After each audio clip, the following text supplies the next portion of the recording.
My name is Dr. Anita Gaul, and I am a history instructor at Minnesota West Community and Technical College. When Dr. Anita Gaul prepares her lessons, she often pulls from a rack in her office. This is costume shop clearance too.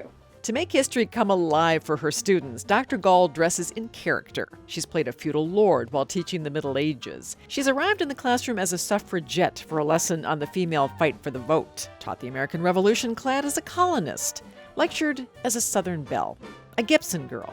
She has also dressed as a flapper from the Roaring '20s, a 1950s housewife, and from ancient Rome, a toga-clad citizen, one who brings food from the time so her students can take a literal taste of the ancient era. Women need to make do with whatever they have.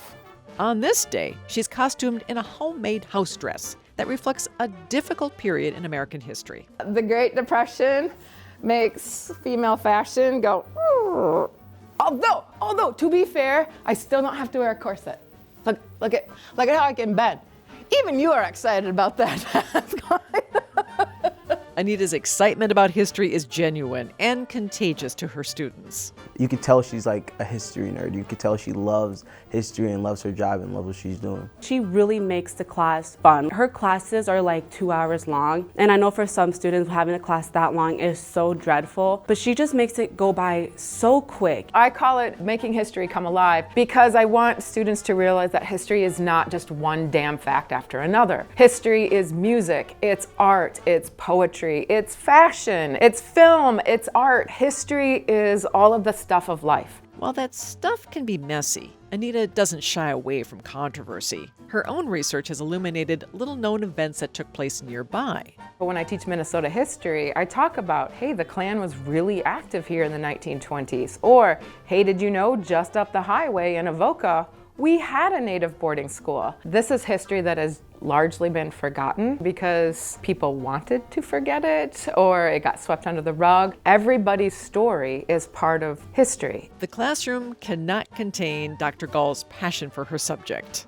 Dr. Gaul's commitment is not only to the college community, but to the region that we serve. She's able to bring these same types of conversations to other community events through learnings and to challenge the way that we're thinking about the history in Southwest Minnesota. Dr. Gaul makes history come alive through curating exhibits at local museums and giving talks to community groups. She's brought numerous noted speakers to campus, inviting the community to engage with elected leaders, noted authors, people who lived history, like a Holocaust survivor, and freedom fighters. I like to tell stories, but I also like to hear others tell their story. So when I have the opportunity to bring someone to campus who has a powerful story, I do what I can. Her expertise as a historian contributed to the creation of Minnesota's new state seal and flag. Appointed by the legislature, Dr. Gaul served as vice chair of the State Emblems Redesign Commission.